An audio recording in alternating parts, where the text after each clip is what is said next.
नमस्कार, मैं निशु प्रियांक शर्मा। तो चलिए आज हम आपको मुलाकात करवा रहे हैं धार्मिक और सामाजिक संस्था के एक जाने माने चेहरे से, जिनका नाम है अरुण खन्ना। नमस्कार सर। सर सबसे पहले तो बहुत बहुत शुक्रिया आप हमारे स्टूडियो में आए।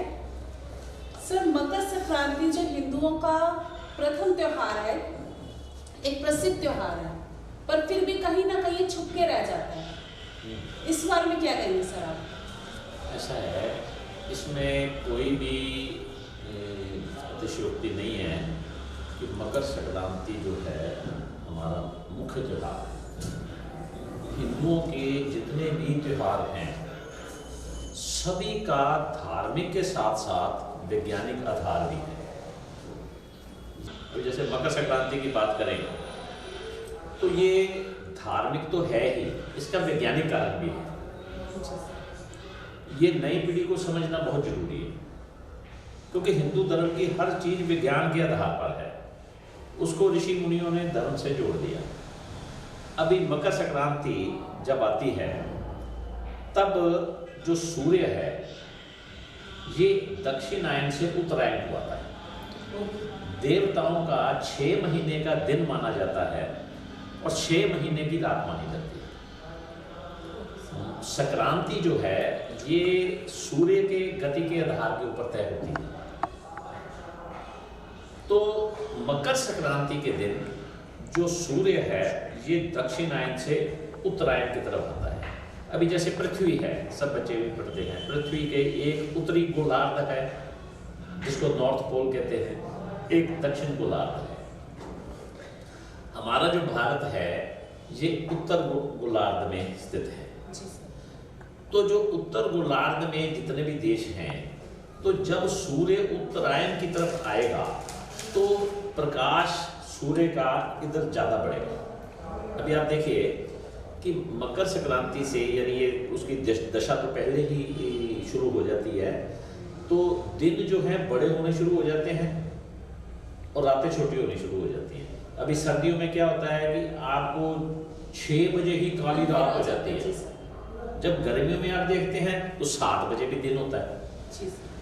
तो प्रकाश जो है ये एक जागृति का प्रतीक है। यानी ये जो मकर संक्रांति का त्योहार है ये धार्मिक के साथ साथ खगोलीय विज्ञान के ऊपर भी आधारित है। Okay sir. अभी आप देखिए इसमें उन्होंने स्नान और दान का महत्व कहा है मकर संक्रांति। मकर संक्रांति जी सर। अभी हमारे दुर्गाना तीर्थ में ये खिचड़ी का महीना माना जाता है। यानी पिछली जो संक्रांति गई है और मकर संक्रांति तक भगवान को खिचड़ी का भोग लगता है। वो खिचड़ी का भोग क्यों लगता है कि ये मौसम में जो मकर संक्रांति का जो ये जो खिचड़ी का महीना है, तो इसमें खिचड़ी जरूर खानी चाहिए। ओके। क्योंकि ड्राई फ्रूट आदमी खाता है या और भी गरिष्ठ भोजन खाता है, तो कम से कम एक समय खिचड़ी जरूर खाए ताकि आपके अंदर बॉडी का जो सिस्टम है शरीर का वो ठीक रहे। तो उसके साथ साथ खिचड़ी के साथ साथ स्नान का महत्व क्यों कहा गया कि जब सूर्य उत्तरायण की तरफ आया तो उसमें उसकी गर्मी इस हिस्से पे ज्यादा पड़ेगी, नॉर्थ पोल पे ज्यादा पड़ेगी। तो वो जो नदियां हैं उसमें वाष्पन क्रिया बढ़ जाती है। वो जो वाष्पन क्रिया बढ़ती है वो शरीर के लिए बहुत उपयोगी है। जैसे बोलते हैं ना अभी विटामिन डी लो, भी ये कोरोना आ रहा है, धूप में बैठिए, विटामिन डी मिलेगा, धूप में जरूर बैठना चाहिए, बोलते हैं ना डॉक्टर तो विज्ञान ही है ना। तो ये ऋषि मुनियों ने कहा कि नहीं, आप मकर संक्रांति के दिन तीर्थों पे जाके खुली नदियों में, तीर्थों पर, तालाब में स्नान करिए। जब वो आप स्नान किया और धर्म में कहा कि दान करिए, जब आप अपने से कुछ देंगे तो आपको संतोष का भाव आएगा। लेने से तृष्णा बढ़ती है, देने से संतोष का भाव आता है। ये ऋषि मुनियों ने पहले ही शास्त्रों में पूरी रिसर्च करके कहा है। Okay sir. मकर संक्रांति को माघी भी बोलते हैं। जी सर। ऐतिहासिक तथ्य भी है इसका, वो जो माघी का मेला लगता है। सारे देश में भिन्न भिन्न नामों से होता है। असम मकर में संक्रांति का नाम अलग अलग राज्यों में अलग अलग। अलग। Okay sir. जैसे असम में बिहू है, तमिलनाडु में पोंगल है, कर्नाटक वगैरह में, आंध्रा में इसको संक्रांति ही बोलते हैं। लेकिन ये दिन मनाया जाता है किसी ना किसी रूप में। तो ये जो एक हमारा पूरी हिंदू संस्कृति का एक रूप है, और ये पाकिस्तान में भी मनाया जाता है, मेला लगता है पाकिस्तान में मकर संक्रांति। यस हाँ, उस दिन का मेला मागी का मेला, वहाँ मागी बोलते होंगे, पंजाब है ना। साथ खाने में तिल का सगुन किया जाता है, तिल गुड़ का, खिचड़ी और तिल गुड़। हाँ ओके सर। तिल गुड़ के साथ जैसे पुग्गा बनता है। अब पंजाब में पुग्गा बड़ा एक स्थानीय मिठाई है, स्वीडिश है, मिठाई है हलवाई की, कोई वो तिल के बिना नहीं बन सकती। गचक है, ये देखो ना बाजारों में गचक लगी है। अच्छा, गचक है, फिर आपके मूंगफली है, फिर साथ में ये आपके क्या बोलते हैं सूत लड्डू है, गुड़ भी जाए। यानी भिन्न भिन्न प्रकार से आपके शरीर की जो अंदर की जो व्याधियां हैं या रोग है, मौसम के अनुसार वो जो खाना पाना है वो उसका इलाज करती है। इसी दिन पतंग उत्सव भी मनाया जाता है। पतंग का महोत्सव बहुत होता है, गुजरात में तो बहुत ही होता है। गुजरात में तो जिनकी सगाई वगैरह हो जाती है तो वो लड़की शादी से पहले पतंग उड़ाने जाती है ससुराल में। Okay sir. अच्छा, वो यहाँ भी पतंग महोत्सव होता है। क्यों होता है? रामचरितमानस में के बाल कांड में भी आता है पतंग उड़ाने का महत्व। हाँ, भगवान राम ने पतंग उड़ाई थी इस दिन। वो लीला रही, वो लीला के साक्षात दर्शन। मैं आपसे बात कर रहा हूँ, मेरे जुबानी बोलने से आपको असर नहीं होगा, जब आप सामने देखेंगे तो आपको साक्षात होगा। Okay sir. जैसे आज ही है मोहिनी स्वरूप भगवान ने धारण किया, भगवान विष्णु ने, क्योंकि जब वो अमृत लड़का गया समुद्र से तो उसमें तो उन्होंने जहर यहाँ कंठ में रख लिया। तो वो जो शिव ने तो भस्मासुर नाम का राक्षस था, उसने बहुत तपस्या की शंकर जी को भोले भंडारी भी कहते हैं, भोले शंकर भी कहते हैं, बहुत भोले, जल्दी प्रसन्न हो जाते हैं। तो उन्होंने कहा जी मैं जिसके सिर पे हाथ रखूं वो भस्म हो जाए, है जी। अब वो करने लगा, ये तो बड़ा स्यापे वाला काम है।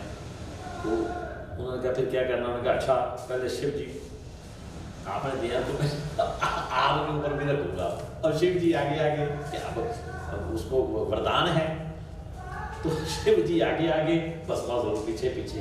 तो उन्होंने भगवान विष्णु को, देखिए तीनों शक्तियों का आपस में तालमेल है, ब्रह्मा विष्णु महेश। एक जनरेट करती है, एक पालना करती है, एक समाप्ति करती है, तीनों का तालमेल है। तो भगवान शंकर ने विष्णु जी को कहा यार मेरे को मुसीबत मैं ही दे बैठा हूँ, अब ये मेरे को या कहते हैं ना भी कभी होता है यार, ये तो तुमने इतना उसको कर दिया, ये तो भस्मासुर बन जाएगा। कितनी सदियों से आज भी वो कहावत है। तो भगवान ने मोहिनी स्वरूप धारण करके, सुंदर स्त्री का धारण स्वरूप बना के भगवान विष्णु ने नृत्य कला करते करते उसके मन को मोह लिया भस्मासुर के। तो भस्मासुर के मोहते करते तो उसने कहा भाई मैं शादी करूँगा, ठीक है, जैसे जैसे मैं नृत्य में करती जाऊँ वैसे वैसे तुम करते जाना, अगर जीत गया तो ओके। तो भगवान करते करते सब कलाएं रहती है ना नृत्य की, करते करते भगवान ने अपने सिर पे हाथ रखा ऐसे, तो उसने भी अपना हाथ रख लिया, तो भस्म हो गया। तो माता पार्वती जी ने कहा कि भगवान शंकर को कि जिसने आपको बचाया है जिस रूप ने, मुझे उसके दर्शन कराओ। मतलब माँ पार्वती ने मोहिनी रूप के दर्शन करना चाहिए। तो भगवान ने उनके लिए दोबारा दर्शन किए। आज की झांकी वो है मंदिर में। हमारा ये प्रयास है दुर्ज्ञाना कमेटी का कि नई पीढ़ी को अपनी जड़ों से जोड़े, और जब बच्चे नई पीढ़ी अपनी जड़ों से जुड़ जाएगी किसी किस्म के नशे वशे ये सब प्रचार पे लाखों रुपए खर्च करने की जरूरत ही नहीं पड़ेगी, क्योंकि उसको मानसिक खुराक मिल जाएगी। सर, आज की युवा पीढ़ी के लिए मकर संक्रांति के मौके पर आप क्या संदेश देना चाहेंगे? देखिए, संदेश क्या देना है, क्योंकि हमारी विरासत उनके नाम ही है, आने वाला कल उनका है, देश के मालिक वो हैं। तो मकर संक्रांति पे जैसे सब प्रकाश का उदय हो रहा है, इसी तरह वो भी अपने आप में आत्मविश्वास जगाएं, तीर्थों पे स्नान करें, नदियों में स्नान करें, तालाब में स्नान करें। तो एक कहते हैं ना कि शरीरम माध्यम खलु धर्म साधनम, ये शास्त्रों में वाक्य आता है, शरीरम माध्यम खलु धर्म साधनम। आप हैरान होंगे कि जो पंजाबी है, जो जरा पंजाबी है, हम लोग जैसे पंजाबी हैं, तो पंजाबी जो भाषा है वो संस्कृत के हिंदी की अपेक्षा ज़्यादा नज़दीक है। पंजाबी लैंग्वेज हिंदी से ज्यादा संस्कृत के नजदीक है? जी हाँ। सर, कैसे? वो जैसे तरकाला, तरकाला शब्द जो है, त्रिकाल आता है शब्द। हाँ जी। तो त्रिकाल संस्कृत का शब्द है, जी भाव भी वही है, यानी 3 काल जुड़ते हैं। जैसे संध्या में त्रिकाल होता है या तड़के होता है। हाँ ना, दिन, रात और संध्या, ठीक है ना। ऐसे बहुत से शब्द हैं जो पंजाबी भाषा में, और पंजाबी जो अनपढ़ है, जो पंजाबी बोलता है, वो 60% संस्कृत बोलता है। हमारे बेटे हैं, हमारे प्रिंसिपल साहब, ये संस्कृत के जब वो लगवाते हैं, बोलने के कैंप लगवाते हैं, तो वहाँ पर हैरान, हम खुद हैरान हो गए कि ये कैसे।